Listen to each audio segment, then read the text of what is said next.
So we just learned about the devastating aspects of earthquakes. They create tsunamis, they topple buildings.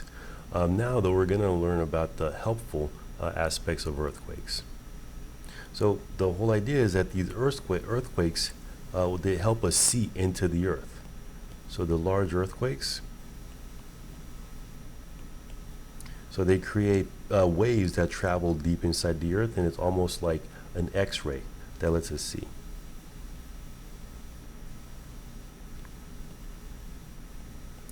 So we'll discuss what we happen to see once this occurs. So these large earthquakes, they create push-pull waves, P waves, and shake waves or S waves that travel through the earth and lets us see the interior. So that let us see the interior of the earth.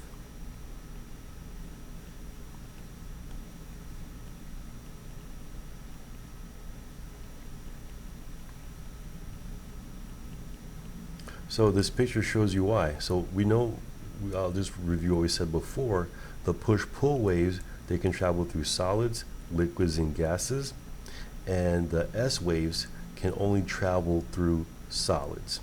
So because of that, depending on the waves, so let's just look at an earthquake that happens here, and let's see what winds up happening. So you have an earthquake that happens here, and you can assume that it's going to create both the P and the S waves along with the surface waves. And we can use this to learn about the internal structure of the earth, and the way we do that is just by, so the earthquake happens here, we just place stations or seismic stations that measure what kind of earthquake waves arrive at those different stations. And based on the kinds of waves that arrive, you can learn about the internal structure. For example, here you can see that there's some waves that pass through this region, but they don't penetrate into the yellow region there. And when you look at the waves that arrive at this location, you notice that all of these waves are secondary waves, meaning that these are waves that only travel through solids and they don't travel through liquids. So that would imply that this region here of the earth is liquid. And based on that, we learn about the earth's internal structure. And this is what we've learned. So we now, based on studying seismic graphs of the Earth's internal structure, we now say that the Earth has several different regions. You can see overall the broad view, but let's just zoom in. So this is the center of the Earth, and let's zoom in. Let's look at this section here. So this slice. So if you zoom into this slice, this is what you see.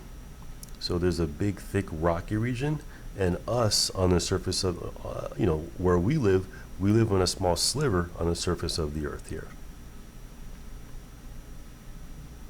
So the first part of the earth, or the one that we're most familiar with, is called the crust, which is a thin, rocky outer layer of the earth. But there's another part. From doing the seismic studies of the internal structure, we find that the biggest part of the earth is called the mantle. And the mantle is made up of solid rock. So it's more like a solid rocky shell. We'll see why it's a shell. So it's a solid rocky shell.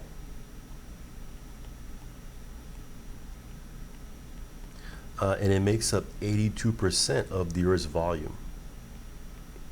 So most of the Earth is made up of this section here, so just solid rocks. So because of that, this is the largest portion of the Earth's volume.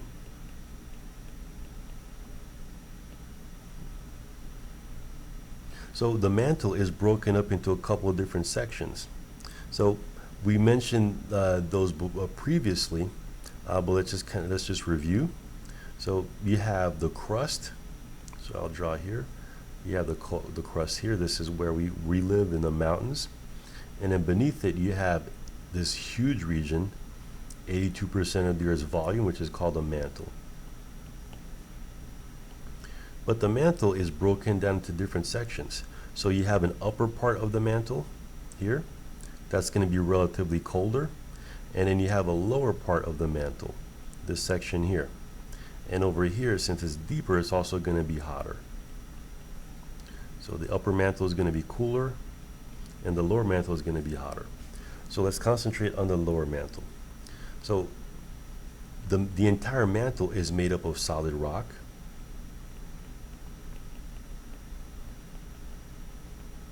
But the lower mantle is made up of hot solid rocks.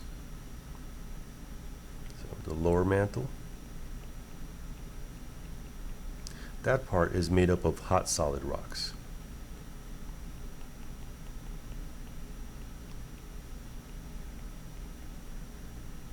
And because the rocks are hot, even though they're solid, that means that the rocks can warp. And because they can warp, this layer is less rigid, so we call this the weak layer. So the lower mantle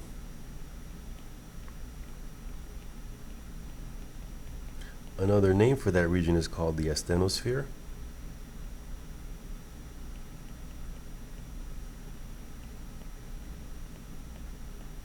Or the weak layer.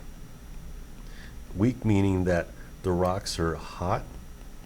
They're still solid, so you have solid rocks, but that are hot, and because of that they can warp. So they're hot, solid rocks that can warp.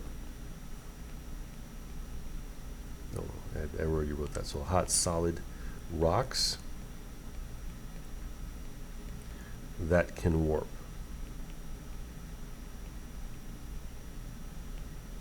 And then beneath that, so this would be the lower mantle. So this region here is where it's hot enough that the rocks are solid, but it's hot enough that they can warp. But eventually you get to the point where the rocks are completely melted over here. And then above that, so that's going to be the deeper layers. Above that here, you're away from the heat source. So here you have cold, hard rocks that live on the crust.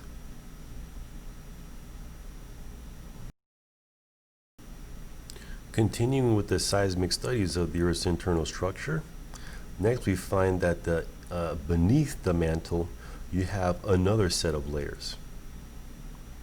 So here, what we find is that the Earth's structure is organized like this. You have the crust, where you have the cold, hard rocks. Beneath that, you have 80% of the Earth's volume. That's going to be in the mantle. This is where you have the rocky region, 82%, where the magma comes from, where the rocks get melted and rise upwards. But beneath that, you have another layer. We find that you have a layer of liquid metal, and then beneath that, at the very center, you find that there's a region made of solid metal over here. But these two regions that are made of metals, you call this region the core. And so in this region here, you have metals, and metals over here. So what you'd notice is that the Earth is organized where you have the rocks on the top, and then the metals are towards the center of the Earth. So let me try to redraw this here. So if this is the Earth, you find that the inner regions, this is where you find the metals, and then the outer regions, here is where you find the rocks. So why is that? Why are all the metals concentrated near the center of the Earth? So we believe that the Earth started off as a molten ball of magma, just a completely melted ball of melted rocks and other elements. So there were rocks there, but there are also metals present, and metals are heavier than rocks. So because of that, all of the metals sank towards the center, and they accumulated at the center to form the core. And what was left over were the fluffy rocks that floated above to form the rocky layers of the Earth. And eventually, it solidified into the structure that we see today. So the Earth, the core of the Earth was formed in the following way.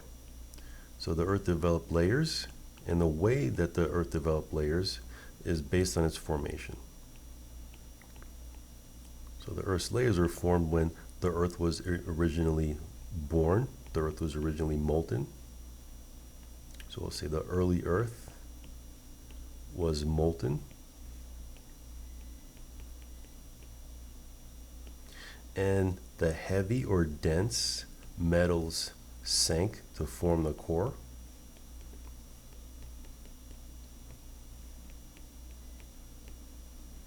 And the less dense or lighter rocks floated upwards to form the crust.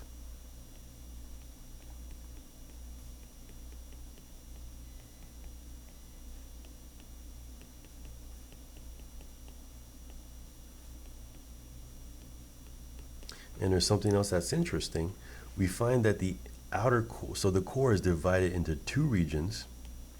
So this is the core here. So there's going to be an outer core and there's going to be an inner core. So we find that the outer core is liquid and the inner core is solid. And the reason why is because near the center it's hot, so the heat makes the outer core liquid, but at the center it's hot, but there's also high pressure. There's a lot of pressure here. And even though the metal should be melted here, the pressure keeps it solid. It keeps it from melting, which is why the core is solid. So another aspect to this is we get our magnetic field. We'll learn this, we'll see more of this in a later chapter, but the Earth has a magnetic field, and that magnetic field comes from the molten layer of the outer core, or yes, the outer core. So the molten layer of the core, which is the outer core. And so the melted metals are pretty much electric currents, and those electric currents create the Earth's magnetic field. So we covered a lot in this chapter. I strongly recommend that you watch each of these videos because there's a lot of good animations that represent the things that we just discussed.